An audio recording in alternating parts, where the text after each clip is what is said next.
traitor. It's a fundamental element that makes the comic interesting and deepens the plot. Just in One Piece, there are many traitors like Lucci, Kaku, Kanjuro, Denjiro, Stussy, etc., and also in other manga like Liner, Izane, etc. Let me know which traitor has affected you the most. Perhaps in our lives, we meet a traitor. Anyway, in this video, we will analyze whether there is a traitor in the Frontier Dome. This situation could also lead to an accident. And do you remember that massive incident that Oda Sensei mentions at the end of the Dressrosa saga? I think the time has come. If you read the original version, you can find a clue. I will explain it later. Oda Sensei always likes to hide clues using wordplays and subtle shades in Japanese. That's why in this channel, I would like to share the most in-depth theories and analyses with the original language. If you are already subscribed, we are already Nakama. In chapter 1074 of One Piece, something happened at the Labo phase, the disappearance of Vegapunk's Stella and the loss of control of the Vegapunk clones at the Frontier Dome. The dome is now protected by lasers, making it impossible for anyone to escape. Someone appeared behind Pythagoras, and then there was an explosion. In some translated versions, the true meaning of Shocker's phrase was neglected. In the original version, he says the Stella may have fallen asleep in Kameko's blind spot. This suggests that Vegapunk might not have been kidnapped, but is simply sleeping around the NICU room. However, Oda Sensei hints at the existence of a traitor or intruder. It's still uncertain, but the person who caused the explosion within the dome, the person who caused the Vegapunk clones to lose control, and the person who took or hid Vegapunk could be the same person if Vegapunk is indeed missing from the Frontier Dome. Additionally, I've received some messages about Kamiko. This is because in this chapter, Shaka mentions Kamiko. Kamiko is a dendenmushi, which can send and receive video and audio. Children and adults have different roles. The child's Kamiko acts as a camera and can also store photos and videos, while the adult's Proko can also receive images and project them onto the screen. Now let's see the possible candidates as traitors or intruders. In chapter 1071, the Frontier Dome suddenly disappears, even though no one in the room did anything. So it's very likely that there is a character who has the power to make himself disappear. 4 possible candidates come to mind: Bruno, Shiryu, Caribou and Vegapunk's satellites. Let's start with Bruno. In that case, he may be with Spandam as well. His power is the door which allows him to move freely in space. This could explain why there was no one in the control room when the barriers of the Frontier Dome were removed. Also, as revealed in the movie Red, Bruno is a member of CP0. Helmeppo is also a member of the Sword. We became aware of this in the movie Red, and then we saw Helmeppo in the main story as a member of the Sword, so we might also see Bruno in the main story. The CP0 is a world government intelligence agency whose job is to gather information on behalf of the government. So Bruno is able to operate some machines. They might have lost control of the Frontier Dome to Vegapunk's clones. However, as I mentioned in this video, at the current state the CP0 is an unreliable organization. If Bruno solves this situation, the CP0 could restore its reputation, otherwise it will be fired by Saturn. Also, do you remember what was the CP0's true goal? To eliminate Vegapunk. This could explain why Vegapunk has disappeared. If this hypothesis were correct, Vegapunk would be in a very dangerous situation. Let's move on to the second candidate, Shiryu. Shiryu ate the Suke devil fruit, which allows him to become invisible. In this case, he could have entered the Frontier Dome and tricked Pythagoras into thinking the room was empty. But why would Shiryu need to capture Vegapunk? Let's look at the actions of the Blackbeard pirates in the Dressrosa saga. Burgess went to Dressrosa to obtain the Fire Devil fruit. In chapter 1059, Blackbeard, Katarina Devon, and Vasco Shot appeared in Amazon Lily with the goal of obtaining the Mero Devil fruit, kidnapping Kobe. And in the mini-adventure of the Germa 66, it was revealed that Kuzan and Olga kidnapped Pudding from Topland, probably to have her read the road poneglyph.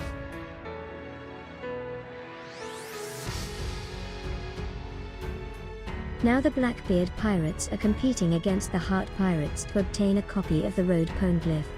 From these facts, we can understand that Blackbeard wants to obtain strength from the One Piece, but given that he is interested in the history of the One Piece world, he may also be interested in important information in the world. In fact, the Blackbeard pirates attacked Baltigo, and we still don't know the real reason for this action, but it's probably for weapons and important information.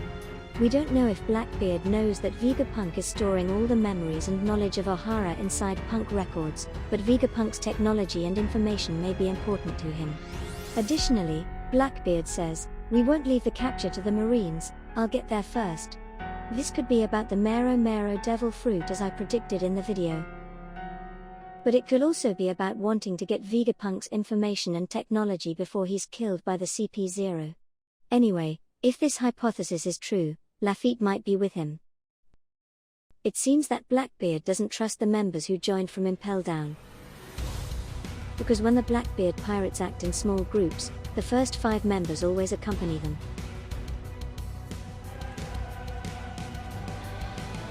Furthermore, it seems that Lafitte has the ability to fly, so they may have been able to invade the Labo phase in the sky.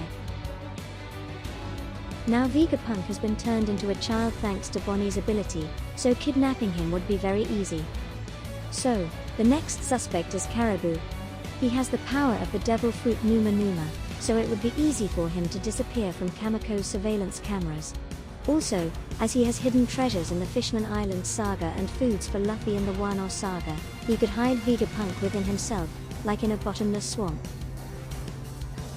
However, if he is the true traitor, what is his goal? He asks Zoro not to abandon the government island. So, if he is inside the Labo phase, he does not need to break the Frontier Dome system. However, it's also possible that he wants to take revenge on Zoro. Additionally, he does not seem to be an expert in mechanics and we don't know if he is capable of controlling the system. On the other hand, the Vegapunk clones are suspects. In chapter 1074 we do not see Lilith, so she could be a suspect. Also, if we focus on a Japanese onomatopoeia, when someone appears behind Pythagoras, they make noise with their footsteps, which is the same sound as Dom shoes. But in chapter 1072, right when the Frontier Dome system was cancelled, Lilith seemed surprised by the alarm. She may be in contact with someone or simply making a joke. But so far, the treachery of the Vegapunk clones seems less likely. Now many ships from the world government are headed towards Egghead, including Kizaru and Saturn. What do you think is their true goal? I show you 2 possibilities, but if you have your own idea, please let us know in the comments. One is to eliminate Egghead. The number of ships going towards the island may be equal to or greater than that of Ohara's Buster Call, so we may think that their goal is to destroy the island. But in this case, one question arises, why not use Emu Summer Shot on Egghead? This attack can destroy anything troublesome. I have a solution to this problem. On Egghead, there are things the government wants to retrieve. Egghead is a government island, so perhaps there is something that shouldn't be erased. It could be vacuum century technology or Punk records. Eliminating Vegapunk would also be a loss for the government because thanks to his technology it would be easy to govern the world more firmly. Furthermore, Vegapunk has dangerous knowledge that could be used to impede the flow through Punk records. This might be the reason why one of the 1 of 5 elders is also coming, perhaps to prevent other government officials from knowing.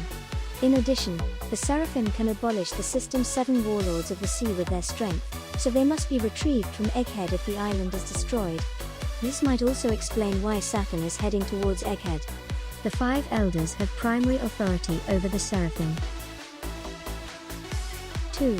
Uranus or a weapon as powerful as Uranus exists at Egghead. We are not yet sure, but Uranus's power might be related to the sky, like Poseidon.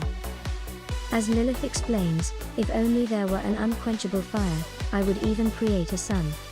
Furthermore, Atlas says, if there were more money to invest, we could even control the weather. But the world doesn't have enough money for such technology. So Vegapunk already has knowledge to control the weather. This kind of knowledge could lead to the realization of Uranus. In that case, Caribou might also intercept information about the third ancestral weapon.